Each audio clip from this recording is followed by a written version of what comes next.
امتی بی امتی ابو بکر، میری امت کا سب سے رحم دل کوئی شخص ہے تو وہ ابو بکر صدیق ہے۔ ابو بکر صدیق نرم دل، رقیق القلب ہے، رقیق القلب۔ حضرت بی عائشہ فرماتی ہے آپ صلی اللہ علیہ وسلم نے فرمایا کہ مرو ابا بکر ان یصلی ان یؤمنی، فرمایا کہ ابو بکر کو حکم دے کہ امام بنے۔ حضرت بی عائشہ نے کہا یا رسول اللہ میرے والد بڑے رقیق القلب ہیں، نرم دل ہیں، وہ آپ کو اپنے مصلی پر نہ پائیں گے، وہ نماز نہیں پڑھا سکیں گے۔ فرمایا کہ نہیں، میں حکم دیتا ہوں کہ وہ نماز پڑھائے۔ وہ قوم کے لیے جائز نہیں ہے کہ کوئی اور امام بنے جس میں ابو بکر صدیق موجود ہو۔ حبیب پاک نے فرمایا ایسے رقیق القلب نرم دل ہیں۔ مگر آپ اندازہ لگائیے کہ جب حبیب پاک کا وصال ہوا، دنیا سے پردہ فرمائے، پردہ فرمانے کے بعد مسیلمہ کذاب نے ختم نبوت کو توڑ کر کے نبی ہونے کا، جھوٹا دجال ہونے کا اعلان کیا۔ آپ نے کہا کہ جنگ کا اعلان کرتے ہیں۔ حضرت عمر کہتے ہیں ادھر زکات ہے، منکرین زکات ان کے خلاف جنگ کا اعلان ہو رہا ہے، ادھر مرتد ہونے ہیں، مرتدین ہیں، ان کے خلاف جنگ کا اعلان، ہر طرف سے محاذ کھل رہا ہے، ہر طرف محاذ کھول رہے ہیں۔ حضرت اسامہ بن زید رضی اللہ عنہ کو شام کی طرف روانہ کر رہے ہیں۔ حضرت عمر کہنے لگے امیر المومنین تھوڑا تو صبر کیجیے، تھوڑا تو صبر کیجیے، ایک وقت میں 4-5 جنگیں نہیں لڑی جا سکتی، ادھر مسلمان کی جنگ ہے، ادھر مرتدین کی جنگ ہے، ادھر منکرین زکات کی جنگ ہے، ادھر آپ اسامہ بن زید کو بھی بھیج رہے ہیں، ذرا روک لیجئے، صبر کیجئے، ایک کے بعد ایک مالے کے کرتے ہیں۔ حضرت عمر فاروق، حضرت ابوبکر نے فرمایا عمر کیا بات ہے کہ تم دور جاہلیت میں تو بڑے سخت تھے، ایمان لانے کے بعد کمزور ہو گئے ہو۔ فرمایا اگر کوئی ساتھ آتا ہے تو آئے، نہ آتا ہے کوئی مسئلہ نہیں ہے۔ اپنے غلام عامر بن سہیلہ کو پوچھا اگر تو بھی ساتھ نہ آتا ہے تو مجھے کوئی پرواہ نہیں ہے، میں تیرے تنہا جا کر کے جنگ لڑنے کے لیے تیار ہوں۔ یہ جو جرأت، یہ بہادری، یہ جمامردی کہاں سے آئی؟ وہ 3 دن کی راتوں کا صدقہ تھا، حبیب پاک کی نظر کرم تھی، تربیت ہوئی تھی، کیا اس دن کے لیے تیار کرنا تھا؟ ابو بکر صدیق کو تیار کر کر کے سپہ سالار بنا کر کے آگے ٹھہرانا تھا، اسی لیے حبیب پاک نے 3 دن کی راتوں تک ان کو تیار کروایا۔ معزز سامعین کرام، آپ اسلام کی تاریخ اٹھائیں، حبیب پاک صلی اللہ علیہ وسلم نے 27 غزوات حصہ لیا، 27 غزوہ یعنی وہ جس میں آپ صلی اللہ علیہ وسلم بتاتے ہو شریک ہوئے، بدر ہے، احد ہے، ساری جنگیں ہیں، اس کو 27 مارے تھے پورے مکمل۔ اور مسلمان جو مکمل طور پر سرائے جس میں آپ صلی اللہ علیہ وسلم تشریف نہیں لے کے صحابہ کو بھیجا 400 ہے، تو ٹوٹل جنگیں ہو گئی 427۔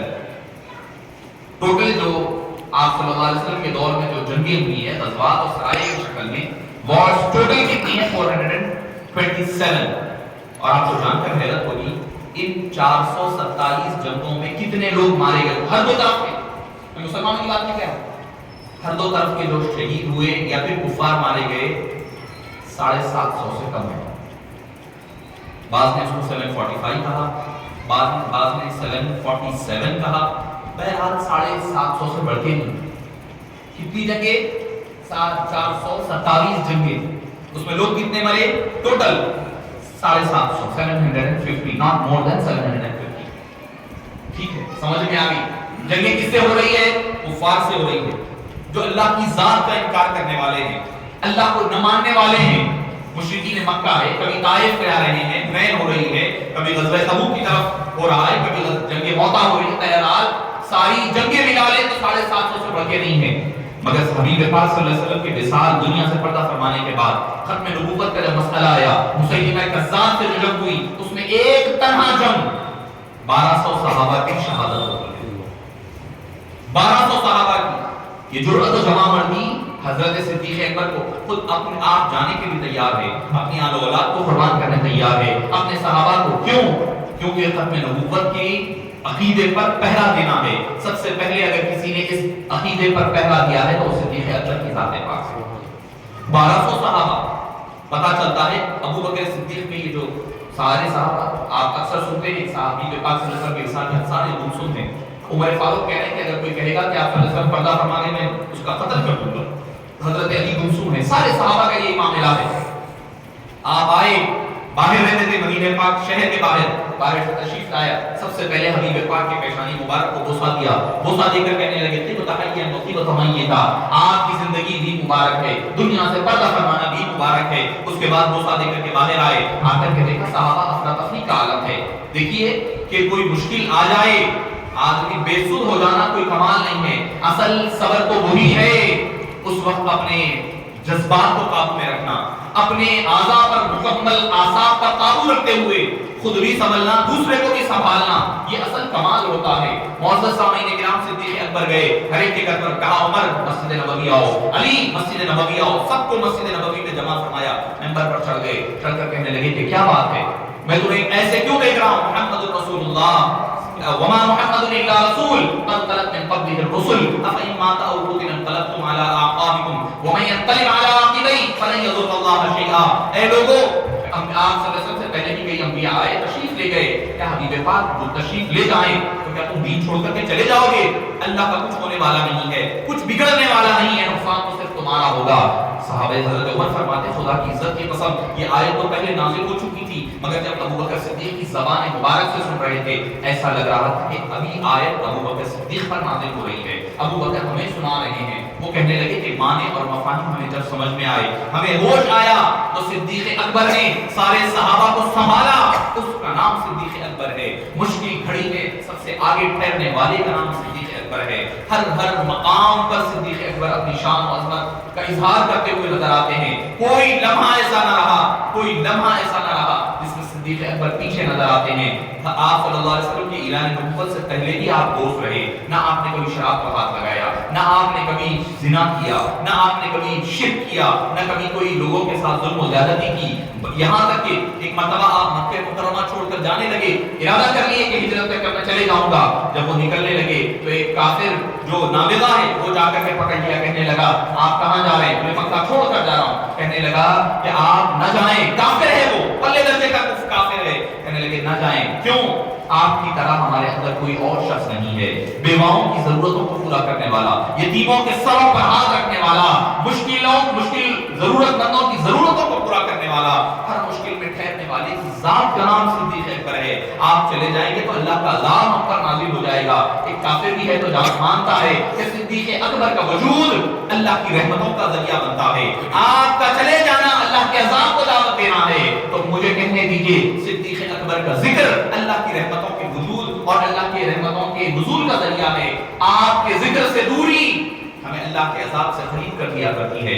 حضرت عمر فاروق رضی اللہ عنہ نے ایک مرتبہ دیکھا، یہ حضرت ابوبکر ہے کہ صبح اٹھ کر جا رہے ہیں، امیر المومنین ہیں، صبح اٹھ کر فجر سے پہلے کہیں جا کر واپس آ رہے ہیں۔ حضرت عمر کوشش میں رہتے، ہمیشہ کوشش میں رہتے کہ میں ابوبکر سے آگے بڑھ جاؤں۔ کمپٹیشن ہوتا، مال پہ نہیں ہوتا تھا کمپٹیشن، مال خرچ کرنے میں کمپٹیشن۔ کیا بات!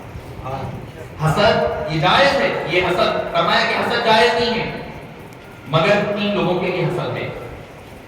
اس میں کا ایک حبیب پاک نے فرمایا کہ اگر خوب مال خرچ کرتا ہے، خوب مال خرچ کرتا ہے تو آپ اسے حسد کر سکتے ہیں، رش کر سکتے ہیں، اللہ اگر تو مجھے مال دیتا تو میں بھی مال اس سے زیادہ خرچ کرتا۔ یہ قرآن پڑھنے والا بہترین قرآن کا قاری جیسے حضرت ہیں ماشاءاللہ ایسی قرآن کی تلاوت فرمائے ہیں، رش کر سکتے ہیں آپ حضرت پر۔ اللہ نے اگر مجھے بھی ایسی تلاوت آواز لین عطا فرمائے تو میں بھی تلاوت کرتا۔ تو معزز سامعین کرام، حضرت ابوبکر عمر ہے، ہمیشہ کمپٹیشن میں رہتے، آگے جانے کی کوشش، آج آگے بڑھ جاؤں گا، اب بکر سے کمپٹیشن ہوتا مگر کبھی نہیں بڑھتے۔ ہم لوگ مال دولت میں کرتے ہیں، ان کے پاس پلسر آئی، اب میرے پاس وہ نئی سی کون سی کی آگے والی ان کا وہ کار ہے تو میرے پاس وہ کار، ہم یہ کمپٹیشن کرتے ہیں۔ ان میں کیا کمپٹیشن ہوتا؟ نیکی میں کون آگے بڑھے۔ حضرت عمر فاروق نے دیکھا کہ صدیق اکبر کہیں جا کر آ رہے ہیں، صبح سے فجر سے پہلے واپس آ جاتا ہے، تو بولے چلو آ جاؤ، بکر صدیق کو ڈھونڈیں گے کہاں جاتا ہے۔ پیچھے پیچھے چلے، چھپ کے آ رہے ہیں، جا کے دیکھے تو کیا ہے جنگل کے راستے میں ایک خاتون ہے، ضعیف خاتون ہے، نابینا ہے، وہ بیٹھی ہوئی ہے۔ حضرت صدیق اکبر کھانا لے جا کر اس کو کھلا کر آ رہے ہیں، گئے جا کر کھانا کھلایا، کسی کو نہیں پتا چلا، کوئی دکھاوا نہیں، کوئی نام نمود نہیں، کوئی فیس بک پر نہیں، کوئی ٹویٹر نہیں، کوئی انسٹاگرام نہیں، کہیں نہیں، تنہائی میں اکیلے گئے، فجر سے پہلے اس کو کھانا کھلایا اور واپس آ گئے، واپس تشریف لائے۔ ابو عمر نے کہا، حضرت عمر نے کہا نہیں، ابو بکر کب جاتے ہیں؟ تہجد کے بعد جاتے ہیں، میں اس سے پہلے جا کے آج کھلا دوں گا اس کو کھانا، ان سے پہلے ابو بکر سے پہلے جاؤں گا، جا کے کھلا کر آ جاؤں گا۔ گئے، کھانا وانا بہترین پکا کے گرم گرم، ان کی فجر تو وہ ہوتی تھی، ہماری فجر جب ہماری رات جب شروع ہوتی ہمارے نوجوانوں کی ماشاءاللہ سے ہماری رات ہی جو ہے 4-5 بجے شروع ہوتی، ان کی صبح شروع ہو جاتی وہاں پر، ہماری وہاں پر آج راتیں ہو گئی ہیں۔ ہمیں سوچنے کی ضرورت ہے کہ کون ہے حضرت سری صدقی علیہ الرحمہ ہے یا ابو الحسن شیخانی علیہ الرحمہ ہے، فرماتے ہیں کہ راتوں کا جاگنا اللہ کی رحمت سے دور کر دیتا ہے، برکتیں ختم ہو جاتی ہیں۔ نوجوان ہیں، میں ضرور کہوں گا یہ بات، میری ذمہ داری ہے، ٹھیک ہے اگر کوئی جاب ہے، کوئی مسئلہ ہے، کوئی کام ہے تو اور بات ہے، مگر صرف بیکاری میں راتوں کا جاگنا اللہ کی رحمتوں اور برکتوں سے دوری کا باعث ہوتا ہے، برکتوں سے دوری کا باعث ہوتا ہے۔ اس کی مثال دی ہے، ایسا نہیں خالی کہہ دیے، اللہ والے کہتے نہیں، مثال دے کر بتاتے، سمجھاتے ہیں۔ فرمانے لگے کہ بکری کب سوتی بیٹے؟ کب سوتی؟ رات ہوتی سو جاتی بکری، مغرب کے بعد آپ دیکھیں، تھوڑی دیر کے بعد آپ دیکھ لو سو جاتی نہیں، ٹھہرے ٹھہرے بیٹھے بیٹھے جو بھی ہے سو جاتی ہے بکری۔ اور کتا رات بھر جاگتا، گلیوں میں بھوکنے سے پھرتا پھرتا جب صبح ہونے لگتی فجر سے پہلے پہلے سو جاتا۔ مثالیں دونوں آپ کے سامنے ہیں۔ آپ فرماتے ہیں، نہیں میں حضرت کی بات کر رہا ہوں، میں مثال دے کر، حضرت نے بھی جو مثال دی وہ ذکر کر رہا ہوں۔ کہنے لگے اللہ تعالیٰ نے کس جانور میں برکت دی، ذرا آپ غور کریں۔ کتے کتنے ہوتے ہیں، کاٹ کے زبا کر کے کوئی کھاتا نہیں کتے کو، کتے کو کھاتے بالکل نہیں کرتے، حرام ہے کھانا، اس کے منہ کا لعاب بھی حرام ہے۔ مگر معاف فرمانا ہمارے لوگوں جو ہے دیکھا دیکھی ان کا، ان کے کتے پال رہی، پال کے گودوں میں لے لے کے پھر رہی، منہ میں منہ کسان کر رہی، ناپاک جانور ہے بھئی۔ جو چیز کو جا رکھنا ہے نا، آپ مسلمان ہیں، آپ کو زیر نہیں دیتے یہ چیزیں، آپ کا مقام و مرتبہ بہت بلند ہے، آپ چھوٹے چھوٹے چلر کاموں کے لیے نہیں بنائے گئے، آپ اللہ کے سفیر ہیں، ایمبیسڈر ہیں۔ آپ اپنے آپ کو پہچان دو، اپنے من میں ڈوب کر پاجا سراغ زندگی، تو اگر میرا نہ بنتا نہ بن، اپنا کو بن۔